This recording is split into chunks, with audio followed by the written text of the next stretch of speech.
Breast cancer basically Pakistan में ज़्यादा इसको प्रिवेल किया जा रहा है, उस तरह से अवेयरनेस नहीं दी जा रही। आप क्या समझते हैं कि इसके सिम्टम्स आने के बाद लोग इसकी डायग्नोसिस की तरफ भी नहीं जाते और लोग इसके जो ड्यू टेस्ट हैं, फीमेल जो है वो 35 इयर्स प्लस एज की हैं, तो वो साल में कम से कम एक दफ़ा के लोग मेमो करवाते हुए घबराते हैं। और उनका पहला पॉइंट ये होता है, अगर वो उसको कोई ब्रेस्ट में गिल्टी फील हो रही है, उसको अंडर आर्म्स पे कोई गिल्टी फील हो रही है, इसके अलावा निप्पल, ये साइलेंट नहीं रहता, कोई भी डिजीज़ साइलेंट नहीं रहता, उसका जब हल निकलता है तो ही वो हेलो अस्सलाम वालेकुम नाज़रीन, मैं डॉक्टर अरमाडा, उम्मीद करते हैं आप सब खैरियत से होंगे। आप देख रहे हैं QAS हेल्थ। आज जिस टॉपिक पे बात करने जा रहे हैं, टॉपिक बहुत अहम है, एक ऐसा टॉपिक जिस पे बात नहीं की जाती अमूमन हमारे माशरे में एक ऐसा टैबू समझा जाता है। ब्रेस्ट कैंसर पे बात करने जा रहे हैं और ब्रेस्ट कैंसर के जो सिम्टम्स हैं उसके आने के बाद बहुत सारी ख़वातीन जो वो डिप्रेशन और एंजाइटी का शिकार हो जाती हैं और बहुत सारे लोग इस पे बात भी नहीं करना चाहते। तो आज इस मौजूद पर बात करने के लिए हमारे साथ तशरीफ़ फरमाए डॉक्टर फरीहा तारक, जो कि हेड ऑफ डिपार्टमेंट है forensic medicine king Edward medical university. बहुत शुक्रिया फॉर द टाइम। आज इस मौजूद पर हम बात करने जा रहे हैं ब्रेस्ट कैंसर बेसिकली पाकिस्तान में ज़्यादा इसको प्रिवेल किया जा रहा है, उस तरह से अवेयरनेस नहीं दी जा रही। आप क्या समझते हैं कि इसके सिम्टम्स आने के बाद क्या होता है? लोग अमूमन परेशान हो जाते हैं, थोड़ा सा इस पर बताएं प्लीज़। बिस्मिल्लाहिर्रहमानिर्रहीम, thank you so much for having me.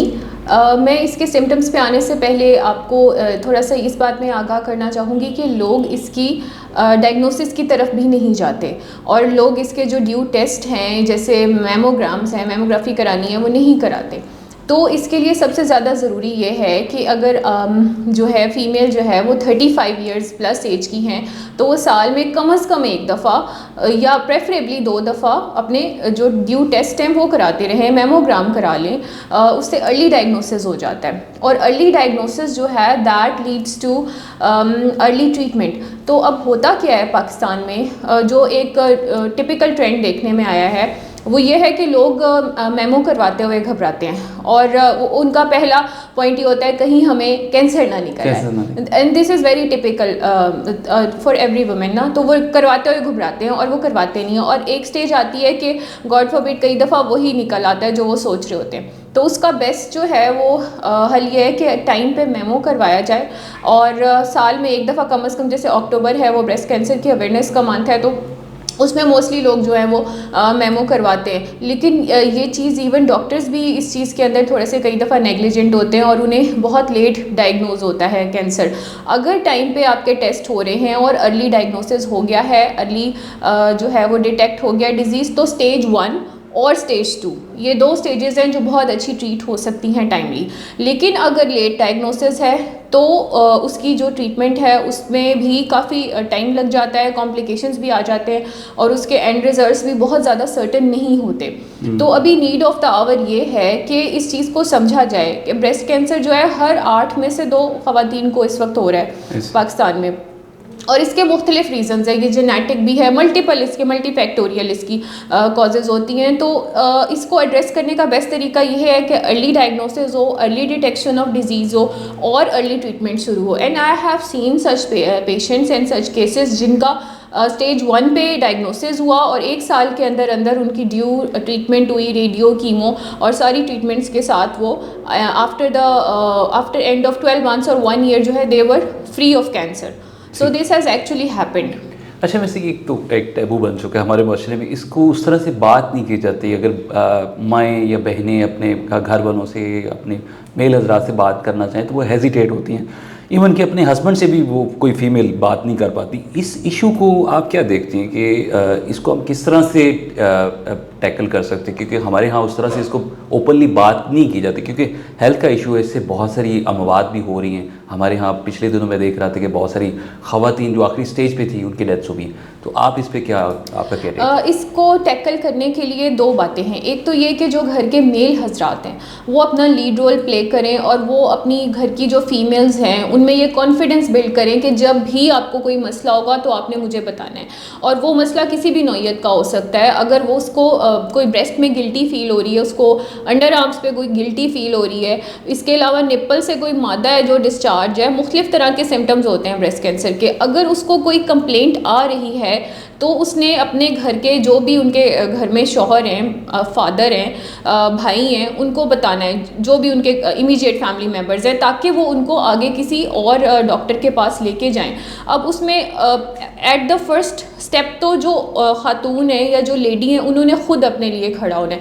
मैं हमेशा अपनी वीडियोस में भी ये बात करती हूँ कि कोई आपके लिए खड़ा नहीं होगा, सबसे पहले आपने अपने लिए खड़े होना है। अगर आप अपने लिए खड़े नहीं हो सकते, आपके लिए कोई खड़ा नहीं होगा। सो स्टेप नंबर 1 ये है।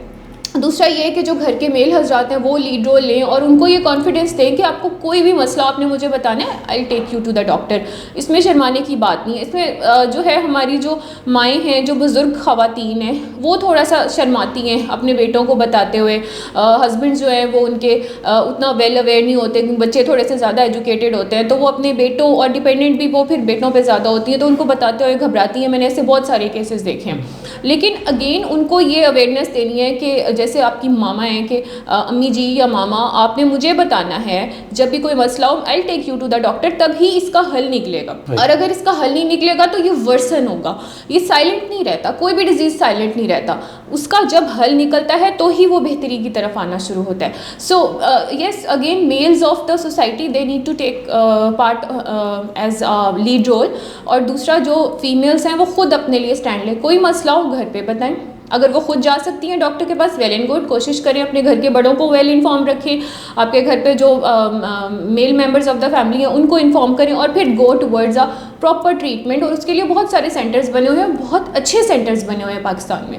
और पाकिस्तान में इन्हीं सेंटर से इलाज करा के बहुत सारे लोग कैंसर फ्री हो चुके हैं। अच्छा, वो जो लोग घबरा जाते हैं जी, हम टेस्ट नहीं करवाना या डायग्नोज की तरफ नहीं जाना, हमें कैंसर निकल आएगा, उन लोगों के लिए आपका क्या है मशवरा? उनके लिए मेरा ये मशवरा है कि इस फेज़ में से बाहर निकलें। जितनी जल्दी आप इस फेज़ में से बाहर निकलेंगे उतनी ही जल्दी आपका ट्रीटमेंट शुरू हो सकता है। देखिए, 2 ऑप्शंस हो सकते हैं ना। आप टेस्ट नहीं कराना चाहते, आप बायोप्सीज नहीं कराना चाहते, 2 बातें होंगी, या आपको डिजीज़ होगा या आपको डिजीज़ नहीं होगा। अगर आपको डिजीज़ नहीं है, वेल एंड गुड, आप you are free for rest of the time. लेकिन अगर आपको डिजीज़ है तो आपकी अर्ली डिटेक्शन हो गई और आपका फौरी इलाज शुरू हो गया। खुदा ना खास्ता अगर वो इसी चक्कर में रहें कि मैंने टेस्ट नहीं कराना, मैंने बायोप्सी नहीं करानी, मैंने मेमो नहीं कराना, कहीं मुझे ब्रेस्ट कैंसर ना डायग्नोज हो जाए, उस चक्कर में चीज़ें बहुत लेट हो जाती हैं और डिज़ीज़ फैलता जाता है। तो जब डिज़ीज़ फैलना शुरू कर देता है, तो अगर आप स्टेज 3 या 4 के मरीज़ को ब्रेस्ट कैंसर के देखें तो उसका ट्रीटमेंट बहुत मुश्किल है, उसमें बहुत कॉम्प्लिकेशंस हैं, उसका टाइम स्पैन बहुत ज़्यादा है और उसके अंदर सर्टेनिटी ये कि ये पेशेंट 100% रिकवर करेगा यानी वो बहुत कम है। तो लोगों को इस बात को समझने की ज़रूरत है, ख़वातीन को, कि टेस्ट करवाएंगे तो पता लगेगा, तो क्लैरिटी आएगी। वो क्लैरिटी चाहिए है, वो आपके लिए ज़रूरी है। अगर वो क्लैरिटी नहीं आएगी तो कुछ अरसे के लिए वो डिज़ीज़ साइलेंट रह सकता है, लेकिन जब वो एक वर्स्ट स्टेज पे डायग्नोज होगा तो उस वक्त चीज़ों को डॉक्टर के लिए मैनेज करना बहुत मुश्किल हो जाएगा। और ये बात आप लोग हमेशा याद रखें, डॉक्टर खुदा नहीं होता, डॉक्टर इंसान है, उसने इलाज करना है। और being a doctor I know this कि 100% लोग अपना डॉक्टर्स जो हैं they give their 100% to patients. कुछ एग्जांपल्स हो सकती हैं नेग्लिजेंस की, लेकिन उन कुछ एग्जांपल्स को मिसाल बना के आप ये नहीं कह सकते कि सारी डॉक्टर कम्युनिटी ख़राब है।